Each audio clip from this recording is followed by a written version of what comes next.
大家看看我身后美丽的河和对岸的景色，有奖竞猜一下，我现在在哪里？评论区跟大家揭晓正确答案和奖是什么。今天虽然在外考察项目，还是心系多伦多的各位父老乡亲们继续跟大家聊聊卖房子的故事。那么在河边讲故事嘛，大家容我水一期视频。这期视频如果真的很水的话，也欢迎评论区告诉我。这边呢就是美加边界的 Ambassador Bridge， 看，桥下经过了一艘大船，也不知道上面拉着什么货，要运到什么地方去。这边游过了一群小鸭子，鸭子们都出来了，真是春江水暖鸭先知啊。对面呢就是底特律的 downtown， 这个角度看过去还挺美的。大家好，我是 Norman。 这两天天气真挺暖和的，真的是春天来了。这个雪季还没有完全挂掉的时候，我已经把明年 Mount St. Louis 的雪票抢完了。不知道你买票的时候电脑卡住了吗？有没有抢到票呢？春江水暖鸭先知，在我还穿着秋冬装的时候，很多本地小哥哥小姐姐已经开始穿裙子和短袖了。What？ 想适应加拿大的环境，看来我还需要努力积累一下皮下脂肪，增加抗冻的能力啊。前面几期视频都在聊卖房的故事，跟大家聊了现在的卖房市场和卖房的门道。其实我还有一个类别没有仔细讲到，就是 assignment 的买卖。那么在买卖 assignment 中有哪些门道呢？今天就来跟大家具体聊一下。首先说明，前两期我提到了今年 house 表现是跑赢了 condo 市场的，这是真实发生了的。house 的 inventory 比 condo 也少了一大截，市场现在的平均 inventory 大约是 2.4 个月，也就是市场现在所有的 inventory 差不多是 2.4 个月可以全部卖掉的。市场可以说已经回到了均衡市场，其中 house 现在有3882套，2月份呢卖掉了2495套，也就是 1.6 个月的 inventory。 而 condo 的 inventory 呢是5172套，2月份卖掉了1586套，所以 condo 现在的 inventory 差不多 3.3 个月可以全部卖掉。 house 已经跑步进入卖方市场，而 condo 还处在平衡偏买方的市场中。除了我们看得见的 inventory 之外，还有一个额外的因素造成 condo 的价格表现跑输了 house， 这是因为 condo 有一个更大的 assignment 市场，也就是楼花在正式交房前的转让市场。这些 inventory 并不好具体统计数量，因为大部分都是暗盘。虽然不好统计数量，也并不意味着这些 inventory 不存在，不是说没标就是零卡的。没配料表，他没说，那就是零卡。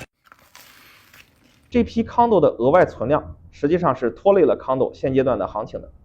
我觉得总的数量应该在几千这个数量级上。对于这些 assignment 来说，其实现在真的是不怎么好卖啊。很多开发商经常在卖房合同里面有霸王条款，不让卖家把自己的 assignment 放在 MLS 上卖，这就造成了每个 assignment 靠经济发，能看到的总人数比放在 MLS 上我觉得得少了 90% 以上。同时有些楼花换手了，就失去了一些原有的福利，导致买家抗拒购买，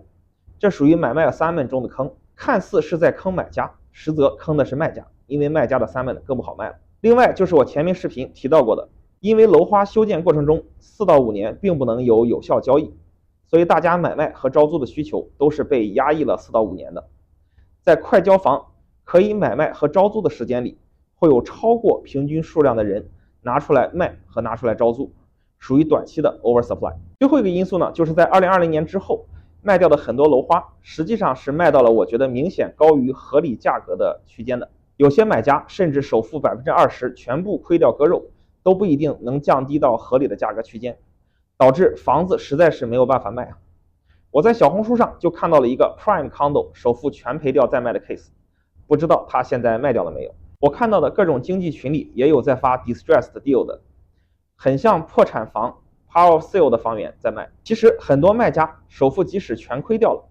拿出来卖的价格依然在现在的市场没有特别好的吸引力，所以现在楼花转让确实是不好卖啊。不过大家不要慌，买了楼花也没有关系，你买的如果是 Normal Approved 的项目，相信可以明显跑赢市场里的其他楼花的表现。另一方面，大家一定要尽量在买楼花的时候就做好贷款，把风险把控起来。现在很多人被迫拿出来卖，是因为当年买的时候没有做好贷款，在低利息的时刻把贷款额度和利率锁定下来，造成了今天利息涨了贷不到款了，没办法交接，所以被迫拿出来卖。当然 assignment 的市场也并不是会一直萎靡的，现阶段 assignment 特别难卖，有2个历史性的周期性原因，并不会永远持续下去，所以 assignment 呢也并不会永远难卖的。第一个原因是最近利息很高，整体市场表现也不是特别好。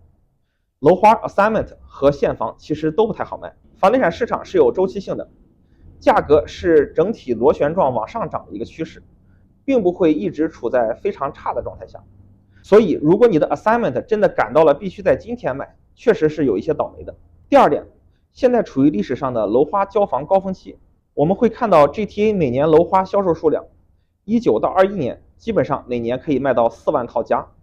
如果在这几年里你买了楼花，那么到了最近交接的时候，同一时间交接的项目就会比较多。22到23年卖掉的楼花数量每年差不多就是2万套到2万套出头的水平，相对来说竞争就没有那么激烈了。这个周期性差异很像国内80、90后考大学的时候非常困难，千军万马过独木桥，而00后、10后很多地方的幼儿园都已经招不满学生，被迫关门了。相信这批人的考学竞争压力会小得多。那么在现有比较严峻的市场环境下，这些 assignment 楼花转让该怎么办呢？我先说对于卖家来说的办法。卖家要判断好自己是以下2种情况中的哪一种。第一种情况，有交接这个选项，如果你是可以交接的朋友，那么我可能推荐你把你的楼花交接下来，持有一段时间再考虑出售。整体房地产市场的春天已经来了，夏天将不再遥远，我相信利率今年也会开始下降。这个问题呢，我在年初的预测视频也提到了，在可以把楼花交接了并持有一段时间的情况下，持有1到2年，让现有的 inventory， 无论是现房的 inventory 还是楼花的 inventory 消化一下再卖，相信收益率会比今天卖要好得多。当然，买了天价楼用房楼花的朋友除外，这批人等下去，短期只能是少亏一点，很难实现盈利。所有有交接选项的人，如果要把楼花拿出来卖的话，可以一边卖一边招租，真的只拿出来卖，挂出来的价格也可以是试探性的，不用降太多的价格卖，得不偿失，毕竟你是有可以交接的选项的。第二种情况，完全不能交接，贷不到款，也没有额外的资金支持了，实在没招了。这种情况只能打骨折卖，房价亏损10%到20%，也就是首付亏损50%到100%，也是一定得卖的。同时要吸取一下教训，下次不要再买楼用房了。有的时候即使是这样，可能确实也还是不太好卖。万一你真的遇到这种情况，也别慌，发给 Norman 帮你看看，帮你把脉，兴许还有办法补救。在知道销售策略的同时，需要找到有影响力、有额外 exposure 的经纪人帮你各个平台推了。这个跟卖现房比，额外的 exposure 影响力和重要性就更加的大了。毕竟 MLS 已经不能用了，不会有一个基础的人群能看到你的楼花转让，看到的人越多，卖到的概率才会更大。想要增大自己楼花转让的 exposure， 相信找粉丝多、渠道广的经纪人发，看到的人就会更多一些。所以有需要也欢迎这边联系我。再来说一下楼花 oversupply 阶段的租赁，核心策略依然是打骨折来减少空置。我个人也交接过多个楼花，刚交接的时候，整个楼里确实会有一大批人拿出来招租，价格是肯定上不去的。与其绷着价格和别人租一样的价格，不如打骨折拿出来招租，比市场上能见到的最低价再便宜个100到300块钱。看起来亏了很多钱，其实租不掉空置1个月，等于剩下11个月，每个月也是少了200到300块钱的。所以早1个月租掉，基本上这个钱便宜的部分就回来了。毕竟新房是没有租金管制的，1年之后我们把租金涨回市场价就可以了。那么想要租房的租客朋友，想捡便宜可以找快交接的楼花来租，起码第1年可以便宜很多，还能住到新的房子，大不了第2年再找个新楼租，韭菜总是有的嘛，一茬一茬的割。最后说一下买 assignment 的逻辑，我觉得目前市场上的 assignment 真正质量高的其实并不多，很多楼花减价10%到20%，依然只能说价格是凑合事儿的。assignment 的本质其实就是现房，和 resale 差别并不大。如果没有严重的买100%全新房子的需求，其实可以不用强求买 assignment， 可以 assignment 和现房一起来看，佛系关注 assignment。 我们对待 assignment 的态度应该是碰到好的才下手，碰不到合适的就买现房，其实也不错。有这样一个逻辑和心态来对待 assignment 这件事情就足够了。也祝愿大家买 assignment 的时候能捡到便宜，卖 assignment 也卖得顺利啊。好，这就是本期视频的内容。点关注不迷路，房子上的问题找 Norman 就够了。